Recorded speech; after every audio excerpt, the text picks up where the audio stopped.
You know, I really want to get some Nikes. Just tell me when you're ready to start. Okay, we're live. I hope there's sound, so Tell me when you're ready to start. What, this is it? We're live? There's sound. Yeah, We're live? Why does my screen say off? Yeah. What, this is it? We're live? Going through Twitch now, so it has Why does nothing my to do screen say with off? the YouTube stuff that says we're not live. So. Well, then let's get this thing started and stop letting people see how the sauce was made. Ladies, gentlemen, ladies, I'm only talking to you, Alex. Welcome back to football season, more specifically, fantasy football season. This is a bunch of fools, and all I have to say about that is, yeah, it's about damn time. Let me introduce you to our panel of experts who we have here today. First, let's start off with Alex Giobi. His team is You Killed a Hooker. He's got 6 total fantasy sports wins to his credit. I believe about 3 of them are football, 3 of them are baseball. Alex, say something to the lovely people watching today. You guys are awful. Wow, that was Short and really sweet, to the point. And the man talking right there, that is Philip Lentz. His team is Karma is a Mitch. He has 0, count them, 0 fantasy sports wins to his name. Phil, tell the people what you expect from this season. Wait, did Alex have any fantasy wins? I didn't actually listen to that. Yes, he had 6, which is 6 more than you. That's actually incredible. Now I feel bad for bad mouthing him in his terrible intro. All right, yeah. Well, that's good. I personally have the same amount of fantasy wins as Alex does, so I can talk the trash. Of course, only one of mine is in football. 5 times in a row fantasy hockey winner. What are you going to do? My name is Al. I am the general manager, head media relations, whatever, of the brand new team in the league, which is right now called what, team to be named later, something like that. But Stupid like that, yeah. breaking news right now, our team, mine and Jeff's, who's my co-owner, we will officially be called the Douchebag Double Check. Yes, you heard it right here, kiddos. The Douchebag Double Check. And in honor of our brand new name, we will be keeping Aaron Rodgers, not Jordan Howard. It was a tough decision. Took us a while to get there. Oh. Alex is booing because he likes making terrible fantasy decisions, apparently. God damn, I thought we got rid of I thought we freed Aaron Rodgers from the hold of that team. And guess what? He's back now, baby. Because as the Constitution stipulates, a change of ownership resets the keeper rules. Yeah, it's kind of unfortunate that we did that. 2 more years, baby. 2 more years of Aaron Rodgers. No, if I'm going to be perfectly honest, we plan on keeping Aaron Rodgers for this year and drafting a player who will replace him as our keeper for the coming years, because we very much believe in young talent and young depth. So don't worry, we're not going to. I mean, plus we don't need to keep Aaron Rodgers to beat you scrubs. So it's going to be all good. That player that you're going to replace him with is obviously Christian Hackenberg. Nope, Mark Sanchez, buddy. What, you're not taking a chance on Sam Darnold? No, also Ryan Leaf was unavailable, so we couldn't take him. Ryan Leaf, you wait, what about Cade McNown? All right, back to the land of the actually relevant. Let's talk about the keepers for this upcoming year. Obviously, my team, we're keeping Aaron Rodgers, which is he's likely going to be. I haven't checked the ADP recently, but I doubt he's going to jump up into the first round.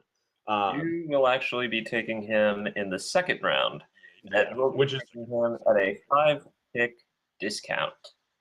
Yeah, which is decent, but again, keeping Aaron Rodgers above, a sophomore running back who is good, but I just personally have a really hard time trusting the Bears defense. Sorry, Phil, or Bears offense, rather. Excuse me. Sorry, Phil. And also, I have been burned not once but twice by Dez Bryant in a row in fantasy football, and I'm not doing that again. I'm not going down that road. Smart move. It's like going back to the girlfriend who cheated on you. You just don't do it. You just don't do it. Sometimes the sex is just really good. So while we're talking about people who are actually present, let's also move on from the whole sex with Dez Bryant thing, because that's still ringing in my ears. By the way, this podcast sponsored by Pabst Blue Ribbon, fantastic beverage. Sponsorship pending. In fact, actually, I'm reaching out to other people to get the podcast Pabst, send us sponsored free by stuff. Huh? Pabst, send us free stuff. Or at least Like I hope there. they will. Yeah, exactly. Because they're listening. I mean, this podcast is wildly successful already. We're 2 minutes in, and the ratings are just crushed already. All right, Yeah. but let's go down. Let's go down the list. First and foremost, let's start with you killed a hooker. Your team, Alex. You're going to be keeping Graham in the 4th round. Yes. Well, this was actually kind of a last-minute decision. Initially, I was going to be keeping Ezekiel Elliott. Then, of course, the suspension came. And honestly, I can't possibly stress this enough, but I couldn't deal with the fact that the appeals process was going to go over the keeper lock date. And I obviously could not keep Ezekiel Elliott with a 2nd round tag or a 4th round tag without possibly getting somebody to complain. So the alternatives in this case were going to be T.Y. Hilton, which I am not trusting him because, Touch that instead of Zeke. especially due to Andrew Luck's, disappearing into the alternative dimension. Yeah, we will need to talk about that at some point later in this season because that whole situation just did not make any sense. But continue. And the other one, in addition to Graham, was Terrell Pryor, but Terrell Pryor was out of my range. So Jimmy Graham, who came fairly close to where I could draft him in the 4th round, with the pick that I acquired in the Marcus Mariota keeper trade. More on that later. Is my keeper. And I think that that's a good choice because last year my tight end production was admittedly dismal.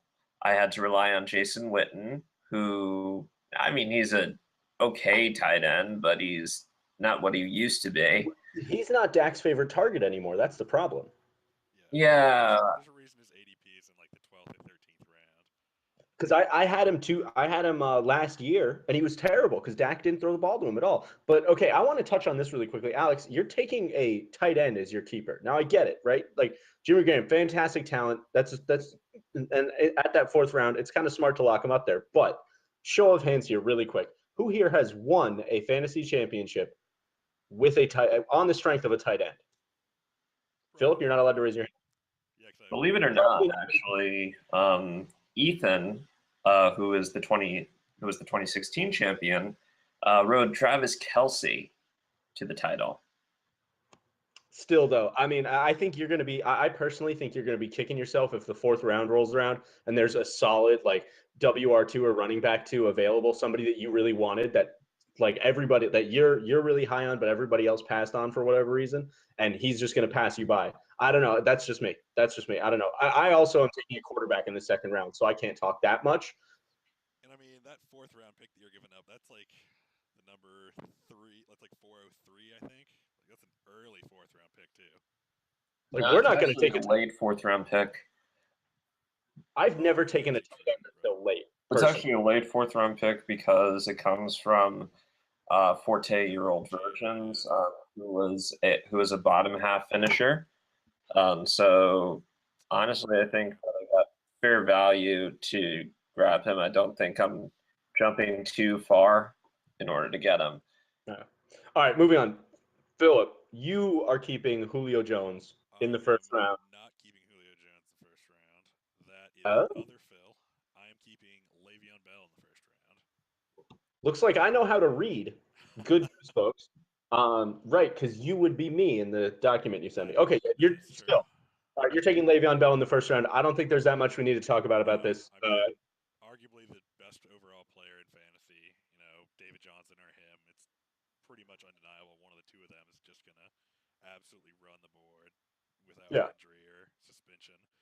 Which is the Especially- only thing you'd hold against Le'Veon is the possible suspension risk. But I mean, my Also, pick is the so late in potential the holdout. 1st that it's such a great value for Le'Veon. You just can't say no to that. Yeah, absolutely, and especially considering the older Ben Roethlisberger gets, and the more injury prone he gets, and the more injury prone and the older that Antonio Brown gets too, the more touches Le'Veon's going to have. Yeah. It's just a fact of science, really. And You especially, also forget the holdout, the potential holdout. no, but it was confirmed. Matt Berry confirmed it. He's coming back. We've known he's coming back for months. He said Yeah. he wasn't going to hold out into the regular season in like late July, so I've never been worried about that. He tweeted a specific date of him coming back. He's coming back on the 1st of September. This Friday, prepare yourself. See him Well, congratulations. in the preseason for all of 3 minutes. All right, let's keep going with these keepers, though. We've got Max keeping Drew Brees in the 3rd round. What are your guys' thoughts on that? Philip, we'll start with you. I mean, I'm just not a huge early QB guy. I think Brees in the 3rd, that's really, that's playing for his upside. But, yeah, I mean, I'm not a fan of QBs early, so I'm just going to have to say I'm not a huge fan of it. I'm going to actually have to correct you on that. Brees is being kept in the 4th round. He won the decision because of the fact that Brees was kind of sandwiched in between those picks, and based on the results of a coin flip, he was able to keep Brees in the 4th round. So we're deciding decisions in this league based on gypsy magic and luck. That's not right, because even if it was the 42nd pick, it would be the last pick of the 3rd round, or the last pick of the 3rd round is pick 42. Yeah. So that would still be a 3rd round pick. Regardless of wherever he was kept, I honestly think that Drew Brees in the 4th round, I mean, does it justify the value? Maybe, maybe not. But Brees is coming off an excellent season. He was our league's fantasy MVP. So I think the biggest question is if he's able to continue to keep up with the way that he is. But considering the fact that he has a constantly rotating young wide receiver core, the only thing is that he's missing his wide receiver in Brandon Cooks, who bolted to New England. I would have to say that Brees, it's going to be an interesting thing to see, especially if Brees can connect to Michael Thomas. But I think that this was just a nasty connection.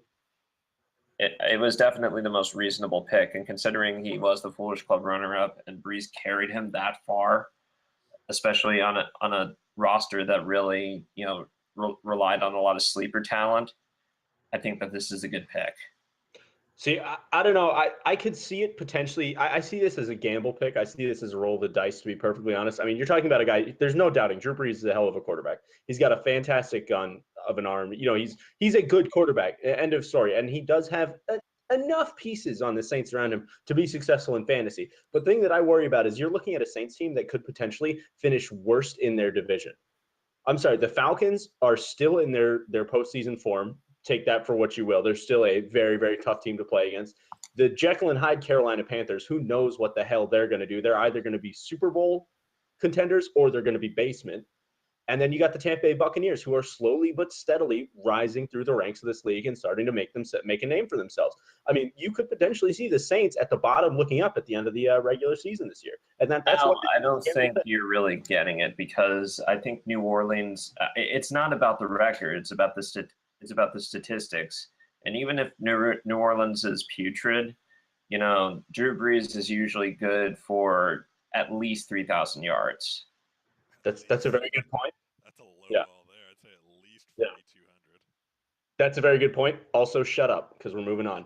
Now to the next keeper pick, we're going to go with John, who's keeping Cooks in the 2nd round, it looks like. I believe that's where Brandon Cooks' ADP landed, right? Yep, right in the middle of the 2nd round. Yeah. So, Thoughts, Philip? Yeah, so John's my brother. I've been talking with him, all off-season about it. Early on, I wasn't super into the idea of keeping him for a 2nd round pick, especially that since John has one of, the top half 2nd round picks. But, now Edelman's hurt, so it looks even better. And then I think even, in the past couple of weeks, the connection between Brady and Cooks has been really good in camp. So I don't think there's really any worry there. I think that should pay off pretty well for him. Plus Edelman going down might help him. Sorry, Alex, go ahead. I think that this is definitely an interesting pick. Let's just hope that the Madden curse doesn't get to Cooks. But anyway, I think that this is an interesting thing. Tom Brady has shown that he can really mesh with first-year receivers. He's shown it with, I think he's shown it with Amendola. He showed it with Randy Moss in 2007. And who knows what he can do with Brandon Cooks, especially considering, we don't know how Rob Gronkowski is going to be. The running back situation is as unclear as possible. Even though everybody's saying that Gillislee is the highest ranked guy, but if there's one certainty that we can potentially hope on, I think it's going to be the Brady to Cooks thing is going to yield great results. Yeah, I mean, the headline reads, Tom Brady has a deep threat again. Like, he hasn't had this since Randy Moss, and I think we all remember what happened when Brady and Moss were working together. That was disgusting. If Cooks can be half of the wide receiver that Randy Moss can be, we're looking at a really, really nasty year for that division and anybody who has to play the Patriots. All right, moving on. Ethan, keeping Big Ben in, looks like his ADP is about the 8th round. Honestly, that's not the dumbest pick in the world to me. You're getting a quarterback who potentially can be pretty solid. I mean, Big Ben, he's not going to blow you away. He's not a top-tier quarterback at all, but he puts up solid fantasy points. He's very consistent, especially the amount that he passes the ball to Le'Veon Bell certainly helps. But, of course, he's an injury risk. Alex, we'll start with you. What are your thoughts on that, keeping Big Ben in the 8th? Honestly, I can attest to the fact that I think that this is definitely one of the riskier keepers. I mean, yeah, it's like a low risk. But as somebody who tried to offer Ethan Marcus Mariota in a trade, because look, I mean, the thing that I have to say about Roethlisberger is that he isn't the same player that he was a few years ago. I mean, great. He has a great core around him. He's got Martavis Bryant back. He's got, like I said, he's got Le'Veon Bell, arguably one of the best running backs in football. And I would say that I think he's got a good core around him.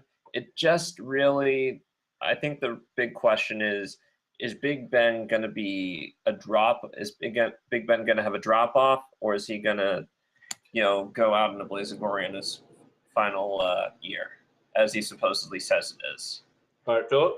I don't know if you can have a drop off with this kind of receiver talent. I mean, if you have Antonio Brown, Martavis Bryant, Eli Rogers, it's insane the depth they have at receiver. Then you have also Le'Veon Bell as your running back. I mean, in a pretty decent line there. I mean, it's an insane offense. 8th round, I think it's really good value. That's right. I'd be happy to take Big Ben in the 8th round. So I'll give Ethan props for that. I think that's a good keeper. All right, keeping it with quarterbacks, and let's try and keep these answers a little more short here because I want to get out of here personally. We'll go with Gio, who's keeping Mariota in the 4th round. Philip, what are your thoughts? I hate it. It's my least favorite keeper. I think he gave up his 4th rounder to get the guy, and then so now he has to give his 5th rounder to keep him. So I mean, we made the same argument with Jimmy Graham. Just think about all the talents passing by in the 4th and 5th round just to get an arguably QB1, like a QB1, someone who could arguably be a top 6 quarterback. But I don't know. I think he gave up way too much to get him. Alex? As the guy who traded Mariota to Gio, I can honestly, I feel great about myself. I don't know so much about Mariota's value, but I think that, Mariota is a good quarterback. I think that he is definitely coming into his own as one of the emerging young stars. And it really all depends on the health of his wide receiver core, because you got Corey Davis, who's been dealing with an injury, and you got Eric Decker. I think the most consistent options for him so far have been Murray and Delaney Walker. So I guess we'll see how it goes, but you never know. It could be an overpay. It could be you got him at the right value. But the important question is, would you take him in the 4th round? Would I take him in the 4th round? Maybe I'd actually kind of lean That towards. answer says it all. Moving on. Kevin taking Antonio Brown in the 1st round. I don't think we really need to talk about this. Smart decision. Antonio Brown's nuts. I mean, regardless of where he's picking in the 1st round. There's really nothing to say. He got him at a great value too. So smart, good job. Moving on. We've got Brad keeping Shady McCoy in the 1st round. That's an interesting one because I personally love Shady McCoy. He's great. And I think he's going to have another solid fantasy season. He's always on losing teams. That's always great for fantasy for some reason, especially when it comes to Shady McCoy. Alex, what are your thoughts on this pick? I'm going to say that McCoy strikes me as this year's version of Adrian Peterson in the fact that he is definitely an older keeper. But my hope is that he can definitely provide the value that he has the past few years. I'm just, it's funny. When we were initially doing the keepers, a lot of us thought that that Brad was going to keep Spencer Ware. Boy, did he dodge a bullet. Yeah. Philip, your thoughts on this keeper? I mean, I think Sean's really good. I think, no problem there. Only concern I'd have is, Bills are starting to kind of trade away a lot of their talent, so I'd say they're almost trying to do a sneaky tank job like the Jets. So plus Tyrod Taylor's injured. Yep, Tyrod Taylor's injured. Their third string quarterback's injured, so basically all they have is Nathan Peterman right now. Good Lord. They're gonna have to lean on LaShawn, which could give them some extra value, but I think they should be fine. It shouldn't be a bad pick.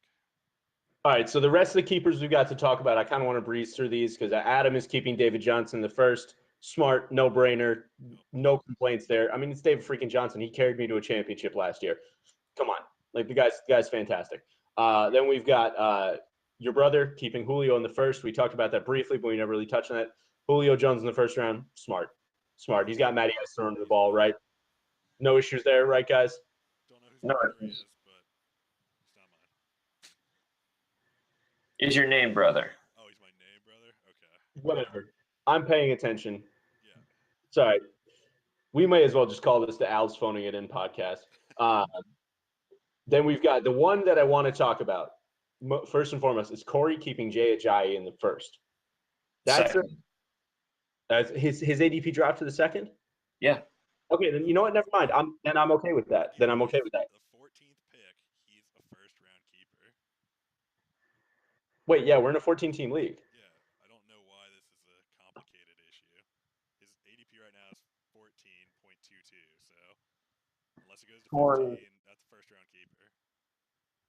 I mean, either Corey's going to tremendously overdraft or he's going to tremendously underdraft him. So this one is really a flip of the coin, and I mean, it's not. Why not? Because 14.22, that's 14. No, he's saying. Oh yeah, no, Alex, I'm sorry, I do. Also, wait, aren't you the commissioner, Philip? I am, yeah. So it's not your decision, Alex. It's his decision. Yeah. And I hate to say it, but 14.22 is not 15. Yeah, that doesn't. I don't know. I mean, that's a weird. That is. I can see both sides of the argument because that is a weird gray area. Because technically, it is over 14.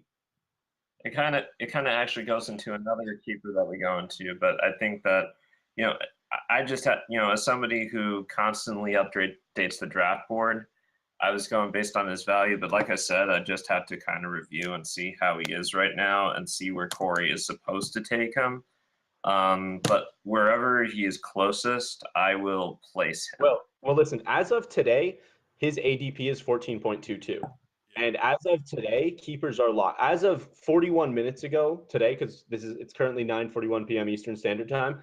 Because our draft starts 9 p.m. a week from today, correct? 9:30. Yeah. 9:30. Okay, so we are 11 minutes removed from the cutoff date. So that means that whoever that right? Who's it? Corey, who's keeping Jay Ajayi.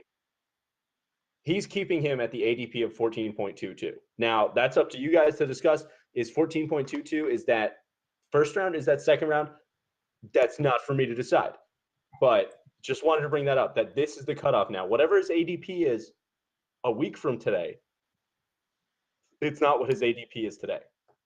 The final ADP inspection is going to be on August 31st.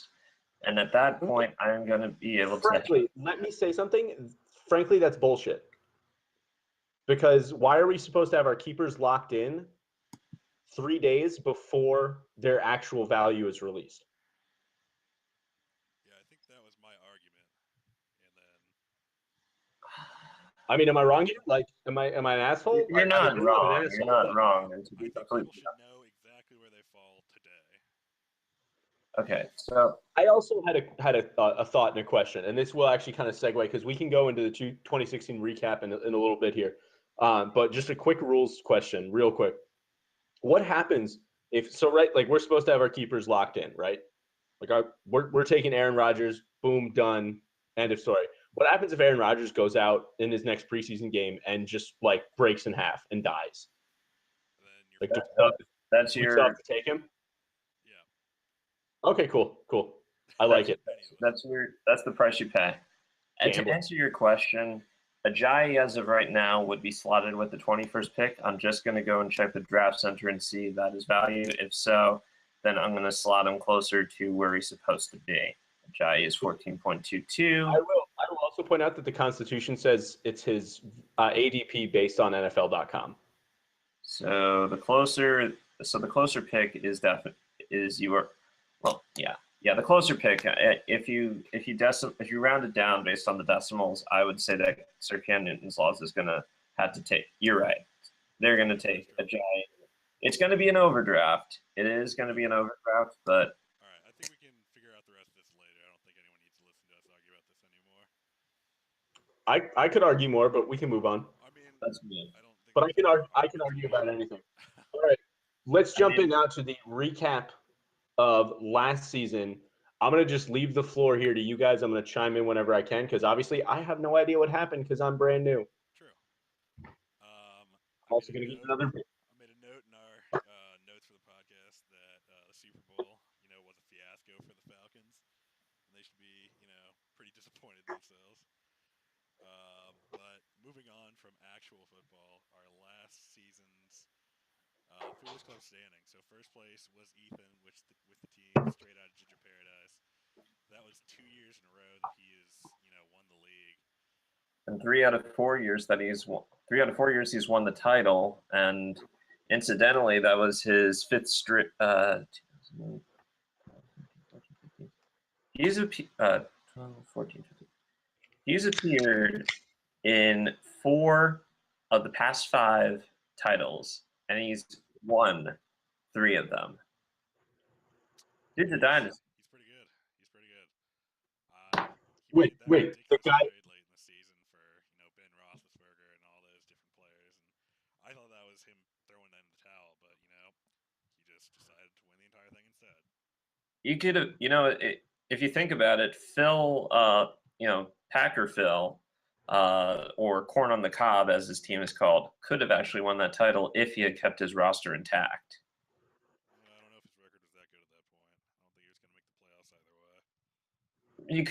He could have snuck in at the back end, but based on if you put the playoff performance in perspective, he could have made a good shot at it. Fair. All right, moving on to second place. We've got Max with JPP's Firecracker Emporium. Let me also just say that team name is fire. Big fan. Big fan. I have to say, chuckle for an unfortunate event with Jason Pierre-Paul blowing off a couple of his fingers.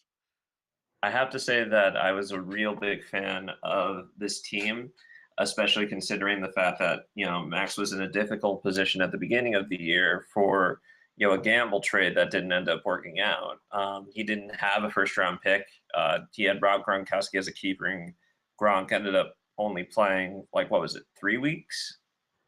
It wasn't a lot. But I don't remember. He rode he played Drew 3 weeks, Brees and Marco Murray and Stephon Diggs to a title appearance, and he beat me, and I mad respect to him. That was the first time that Max has ever beaten me in Foolish Club history, and I owe him a lot of respect for that. Too bad he works for a second-rate hockey club. A second-rate hockey club that actually made the playoffs. Throwing some workplace fire here.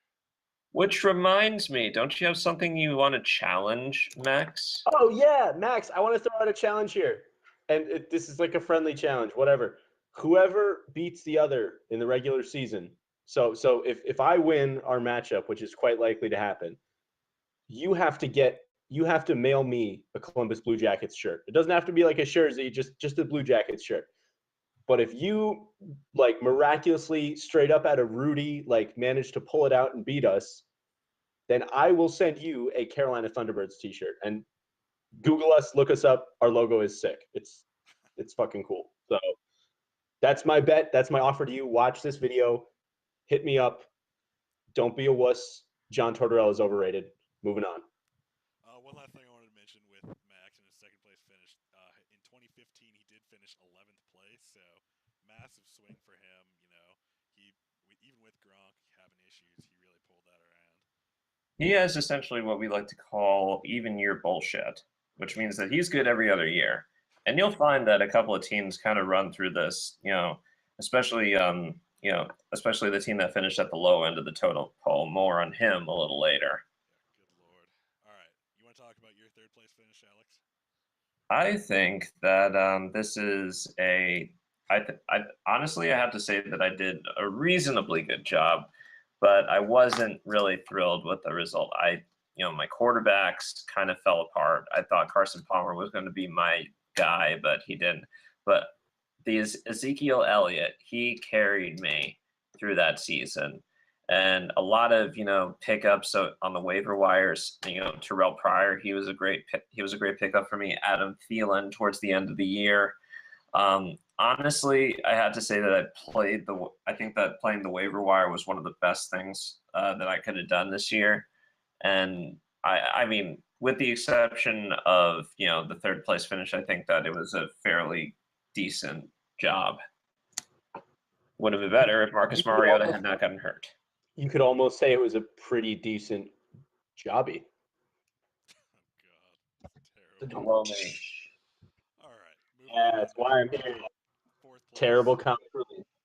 Fourth place was me with I Can't Believe It's Not Cutler. I don't know. Had some good picks. I had LaShawn McCoy for most of the year. Traded late in the year for CJ. Not late in the year. Early in the year, I traded Julio Jones for CJ Anderson because he did get hurt. That was awesome. And then later, towards the end of the season, start of the playoffs, traded for Le'Veon Bell, who probably single-handedly put me in fourth place instead of eighth place. So, all appreciation to Le'Veon. Hope you come out of your holdout and earn me a championship this year. Fifth place. Fifth place is my brother John with What's Up Scrubs. He was first-year owner. Took us good in the playoffs. He rode Andrew Luck and Matt Ryan to the playoffs with just some crazy quarterback scoring. He also had Brandon Cooks. He's putting up some solid numbers down with the Saints. Yeah, I mean, fifth place is pretty good for your first time. All right, sixth place. You go for it, Alex. That was, remind me again? Hide your kids, hide your wife. That was Brad. Yeah, I had to say that Brad did a pretty good job. He actually came over from a workplace league that I did, and he had a really solid running back core. He had both Spencer Ware. He had the foresight to get Spencer Ware after Jamal Charles went down, and of course he had LaShawn McCoy. His wide receiver core, if I remember correctly, was also very strong. Honestly, he gave me a pretty good fight in the first round of the playoffs, but I think that he's going to come out a lot stronger this year, and he can make a legitimate case to be a title team. We'll see. We'll see how LaShawn carries him. Seventh place, we got Sir Cam Newton's Laws. I think he rode Jay Ajayi with some of those 200-yard games. Eighth place, we have All Out of Chips, Kevin. He had Antonio Brown. Can't really go wrong there. Definitely disappointing for him. I know he was upset about the last place of the playoffs. After his rookie year, he got to second place. Incredible run by him that year. I think you can actually diagnose when his season kind of just fell apart, and that was when Melvin Gordon's leg shattered. Leg fell apart, yeah.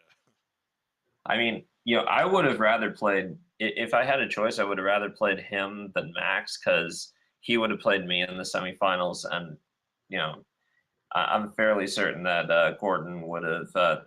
I don't know how Gordon would have produced, but let's just say that, I would have been a lot more confident because I played him last year and he kicked the tar out of me in the semifinals last year as well.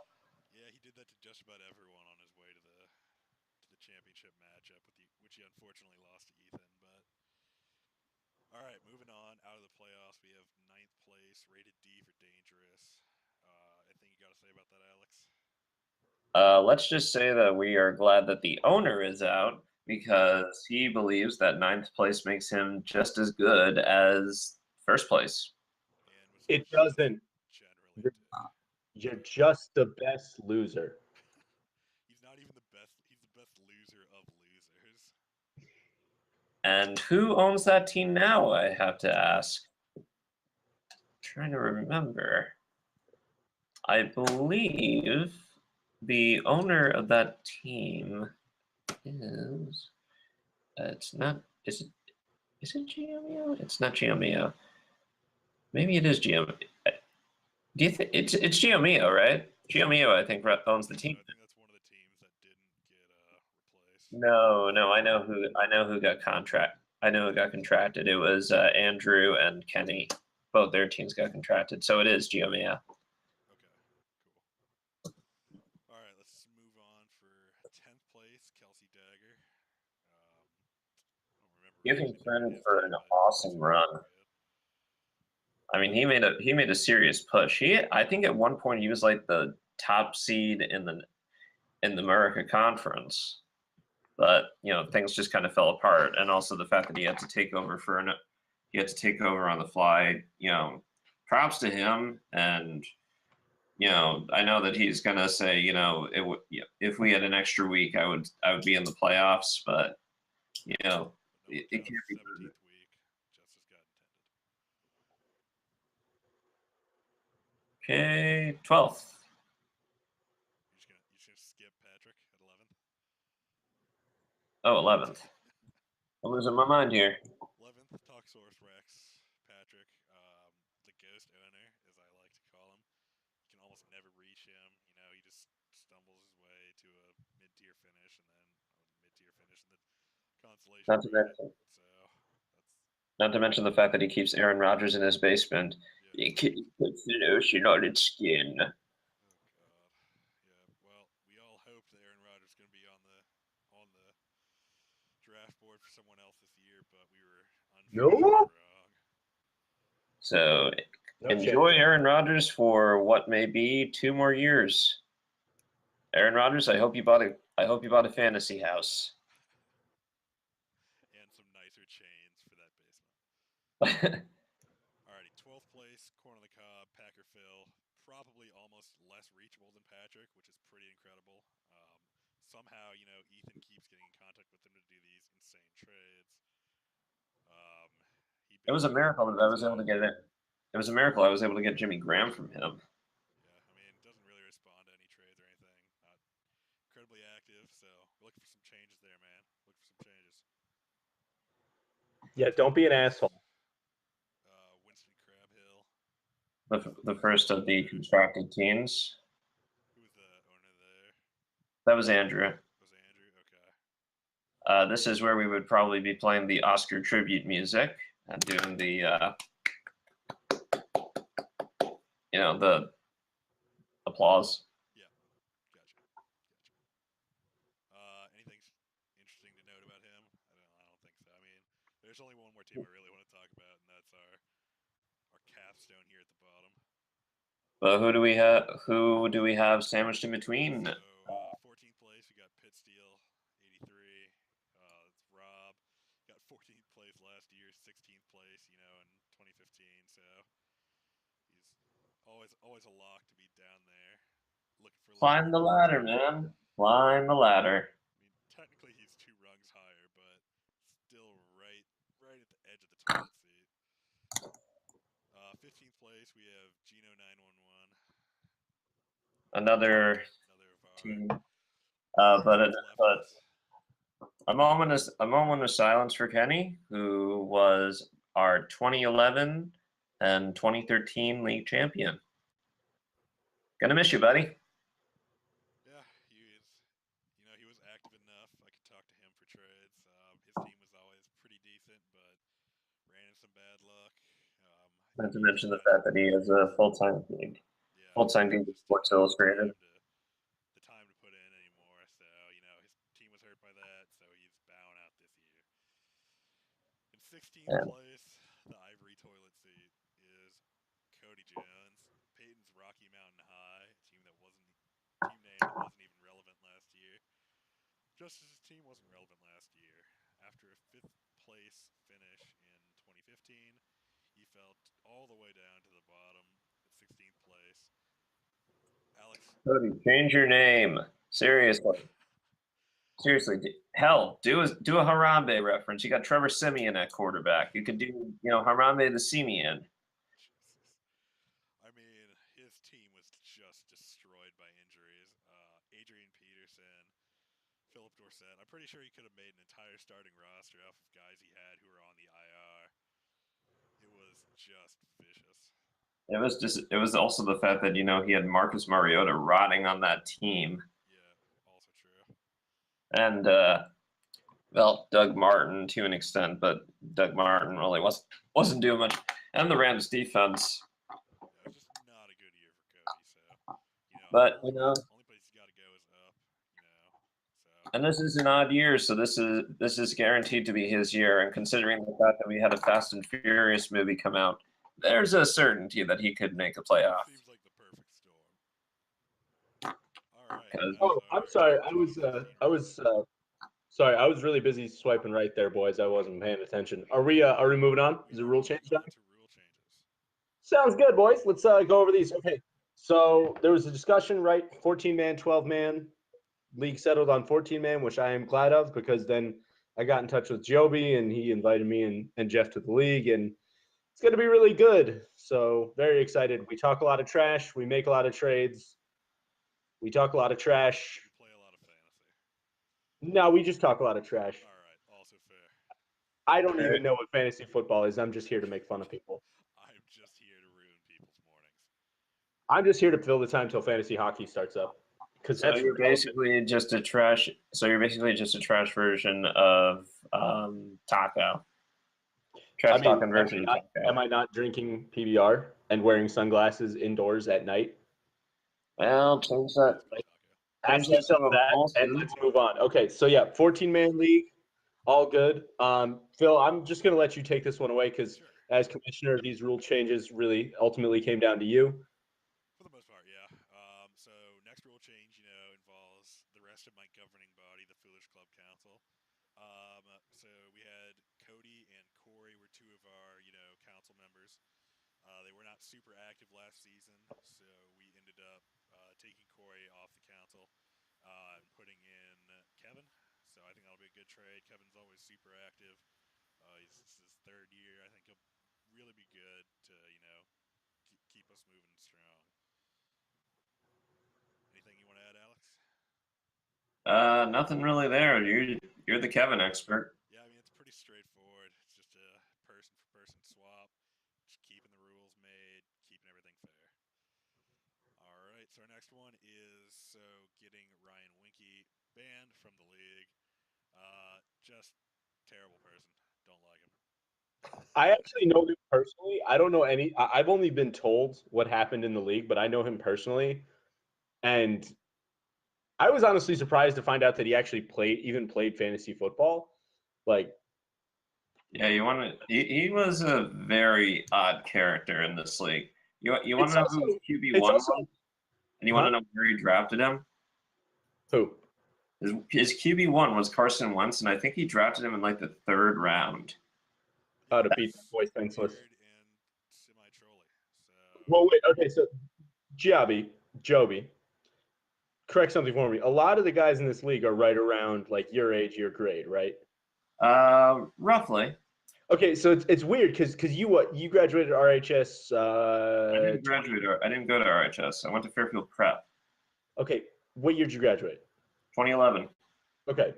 Oh, all right. Never mind. So I graduated 2010. So never mind. We're right around the same. For some reason I thought you were younger, much more younger than me. Then never mind. Well, no, it was just weird to me because I'm pretty sure Wenke is 2 years older than me. Yeah, like I said, it's a fairly. I mean, our oldest guy is in his late 30s, but we are pretty much hovering between, I'd say, 20 and 26, I want to say. And we are now Wenky free. So moving on. Yep. All right. So next was just a small revision to the QB rules. So we're calling this the Olsen-Winky dispute. So what happened was in week 3, Kevin and his team had Jimmy Garoppolo on, the roster since Tom Brady was suspended. After the 4th game, he's looking to have him back on the roster, which per the rules, we all assumed was how it worked. But Winky, who decided, not to pay attention and or read the rules, decided to pick up Tom Brady and then complain that he had no right to get him taken away from him. So the QB rules consist of this. You are required to roster 2 QBs at all times. And like all QBs, you have the rights to their backups if injury or suspension happens. And we clarified this rule by making sure that suspension or other issues was included so there'd be less confusion about this in the future. So does that make sense to you guys? Makes a lot of sense to me. Basically, don't pick up a backup. Yeah, I mean, there's no point in having them anyways. They're not playing. So, I mean, It's actually funny. We did have a rule established for that reason because of another owner, which came before the time of Philip, because we had an owner who decided to be a complete and utter ass and pick up actual backups. yeah, so we don't want any of that. We're just keeping that in the league. Which is funny because the Constitution states that the player who has a starting quarterback who gets injured has the rights to that backup. So even if you pick up a backup and put him on your roster, It'll still be taken somebody off else, the roster. yeah, somebody else can just take him from your roster and put him on their team. Exactly. All right. Moving on. The revision of the Constitution. So we have the Patrick Danner rule. This was supposed to keep Aaron Rodgers from being on one keeper team, but Get him out of your basement. Not how it worked out. Aaron Rodgers is getting kept in the basement, where he can not hurt Bears fans like myself anymore. The Patrick Danner rule. That's what you think. Till it comes down to the final, and Aaron Rodgers just lays a fat bucket of points on the Bears. I'm sure that'll be how it goes. And get you an undeserved record for most points in a week. Hey, it's okay. You can always fall back on the Chicago Bulls. Hold on. 1 second. Oh, wait. 1 second here. Who did he dump that ungodly amount of points against, Philip? I think that was in fact me. Yes, it was. And that is just one of the happiest moments in league history. Was not. All right, let's move this along, guys. We're running on like a half hour here now, so at this point, everybody is tuned out. So Well, we didn't actually get into the rule yet. So the keeper rules, just been clarified for everyone. QBs you can only keep for 2 years. All our players you can keep for 3 years. That starts this season, and trading or a new ownership starts that all over. So Aaron Rodgers will remain in the basement. We'll look to see how this works this year. See if there's any problems that come up, next off season with the consistency of this rule, but should be just fine. hey, all I'm gonna say is we did try to trade him. That's all I'm gonna say. We did try to trade him. He was available for whoever wanted him, but nobody wanted him, so we're keeping him in the basement. I suppose you can't really ask for much more than that. Douchebag double check, baby.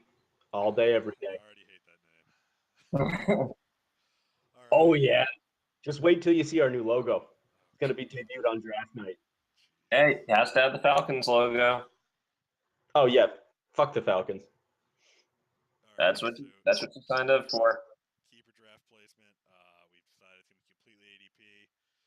Already causing problems, so might have to, Well, already causing problems because of Alex. essentially. We're going to throw that out there. Because I'm sorry, dude, buddy, I'm sorry, but a 14.22 ADP is in a 14-team league is a first-round pick. I made the adjustment. He is now an 8th pick because he is actually closer. I did not realize. If he was a 14.5, if he was a 14.52, and if he ends up on the 31st as a 14.52 or higher, then then he's drafted down. So whoever's keeping him, I would recommend you play as many fucking mock drafts on ESPN as possible and try to take him as late as fucking possible. That's all I'm gonna say. NFL.com is the only one that matters. So Yeah, NFL.com. Yeah. So yeah, already. Hey, we've already been seen interesting. Ezekiel Elliott precipitously fall to where I am supposed to be taking him. So anything could happen. People could be scared of the fact that Ajayi doesn't have any cartilage in his knee. Yeah, we'll see how that Hey, goes for him. neither did Vince Carter, and he's one of the best ever. So you know what? Let's move on. All right, Brad wanted to make sure that we are gonna up the trash talk this season, so we are just, we brought in some experts, right, Al? Oh yeah, we got Adam McPartland and we got Giovanni Mio straight from the Dirty Dozen, and I actually am going to be part of that league this year. So I've already had a good sampling of their trash talk, and I can honestly say that it is glorious. It is absolutely glorious. Let me get actually kind of a little serious here for a second right now, Philip, Alex. Fuck both of you. We are crushing you this year. Like this is guarantee, son. We are crushing you this year. Suck my cock, Alec. All right. So glad we just yes. Trash talk. It's the best. It's the best. Moving on, we have worked in pre-draft pick trading. So you are allowed to trade players on your team and trade picks before the draft. So your roster essentially lasts until, at this point, today. So now your roster goes back into limbo for the draft next week. So during the offseason, you can trade any of the players on your roster, and you can also trade your picks. Picks and keepers will lock 1 week before the draft, which for this year is today, August 28th. Any questions there? I feel like this is probably one of the more difficult changes we made. Yeah, I have a question. Sure. Does Barry Manilow know you rate his wardrobe? No, he does not. It's supposed to be a secret, but unfortunately. Bitch, he's wearing a t-shirt. Shut the fuck up. I'm wearing a Chicago t-shirt. Thank you. Oh, wait, I'm sorry. It looks like someone took a shit on your shirt. Never mind. God. I'll have to fix that real quick. And looks like my orange Brian Urlacher jersey. Ew, you have a Brian Urlacher jersey? Oh yeah, dude is my guy. Man, I bet you were happy when gay marriage got legalized in Chicago. You are correct, sir. You are correct. Right. I mean, I was too, but I'm also not in love with Brian Urlacher. Hey man, I don't judge what you guys do. You do you. Hey, some people love men, some people love women, some people jerk off to pictures of Brian Urlacher. Every day. It's whatever. It's whatever. Every day. All right, moving on. So I guess technically this is our losers trophy. Alex, do you want to, talk about this terrible, terrible shirt? Oh yes, this is actually a brand new edition this year, and what it is a Jimmy Buffett style Margaritaville minor league jersey, and I think I actually have a picture of it. Let me see. Actually, gonna. Terrible. It is. It's on the group. Alex, don't look up a picture because honestly, you're just pointing it. Yeah, nobody can see it. That's terrible. I think I call it in the Constitution the loser's midlife crisis jersey of shame. Is how it will be known. So for the loser, it should actually be called the loser's green jacket because this is an Augusta Green Jackets jersey. Yeah, that doesn't have anything to do with fantasy. Yeah, but little golf thing, Thank you for that, Alex. We appreciate the golf clap. So one of the punishments for the loser of the league will be that every time their team plays for the season after their loss, they are required to wear the jersey in public on that day. And then they have to send the league some sort of picture in the chat to confirm this happening. Hopefully, we'll also, try to, brainstorm some more creative and evil punishments rather than just this terrible shirt. I know my brother was disappointed with the lack of punishment here, but that's a start. Because that shirt is just god awful. Hey, I had a great idea, but it would require a lot. It would require a lot of work. Well, hopefully we can do that next season. Put some more work into it. Yeah, but I think the midlife crisis green jacket is good for now. Gotta love the name. All right. So scheduling formula changed a little bit. Since we're moving to 14 teams, we are doing away with the divisions. It is one big hodgepodge of 14 teams, so you will play every other owner one time during the regular season, and the top top 8 people go to the playoffs. Pretty straightforward, right? And it definitely cuts down on the division, where the top 2 slots are reserved for the top 2 finishers. Yeah, it prevents you from sneaking your way in. Yeah, you actually got to field a good team this year. Exactly. You got to work for it. Yeah. All right, straightforward rule change. Next one, also straightforward, but we had some problems with it last year. So we have the exclusivity rule, which if you played in the league before, you should know what it is. If you haven't played in the league before, you should read the Constitution so you know what it is. So now it is a 2-week definite out designation. Previously, it was just a 3-week of a player being injured or suspended. It ran into some troubles with the questionable tag and exactly how that works. So this time, if you want to put someone on exclusivity, they have to be out for 2 weeks. Any questions? Nope. You don't need to raise your hand. Alex. No, I forgot. All right. Moving on. Oh, wait, now I remember. All right, do it. Does Justin Bieber know you rate his face cream? All right. So now we don't have any questions on that rule. That was weak. Alex, stop preparing for the draft and start preparing for your trash talk, son. You're here. You need to be here. Like, come on, man. Come on. Put in some effort here.